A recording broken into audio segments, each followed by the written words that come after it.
Welcome to TPN news. Mulugu జిల్లా వాజేడు మండలంలో విష జ్వరాలు విజృంభణ తారస్థాయికి చేరుకుంది. దీంతో ఏజెన్సీ గిరిజన గ్రామాలలోని ప్రజలు విష జ్వరాలు బారిన పడి తీవ్ర ఇబ్బందులు ఎదుర్కొంటున్నారు. రోజురోజుకు జ్వర పీడితుల సంఖ్య పెరిగిపోవడంతో ప్రభుత్వ దవాఖానాలు రోగులతో కిక్కిరిసిపోయి దర్శనమిస్తున్నాయి.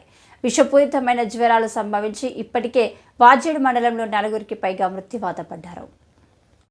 జ్వరాల బారిన పడిన రోగులకు విపరీతమైన ఒళ్ళు నొప్పులు రావడంతో నడవలేని పరిస్థితి ఏర్పడింది. జ్వరం తగ్గినప్పటికీ నెలల తరబడి కాళ్లవాపులు, కీళ్ల నొప్పులు తగ్గడం లేదని పలువురు వాపోతున్నారు. వాజేడు మండలంలోని వింత విష జ్వరాలు విజృంభించి పల్లెలు మంచం పడుతున్న వైద్య అధికారులు గిరిజన గ్రామాల్లో వైద్య శిబిరాలు నిర్వహించకపోవడం చర్చనీయాంశంగా మారింది.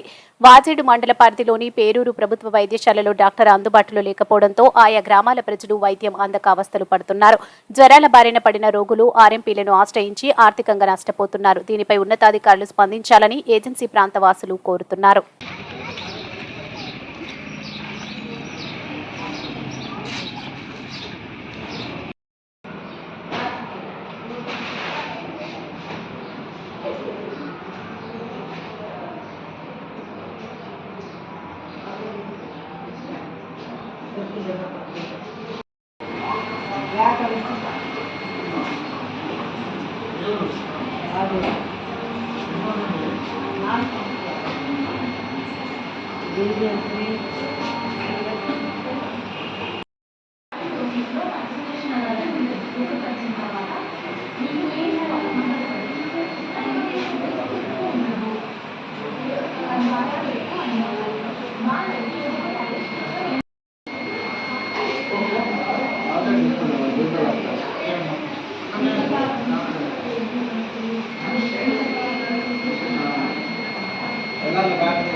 మధు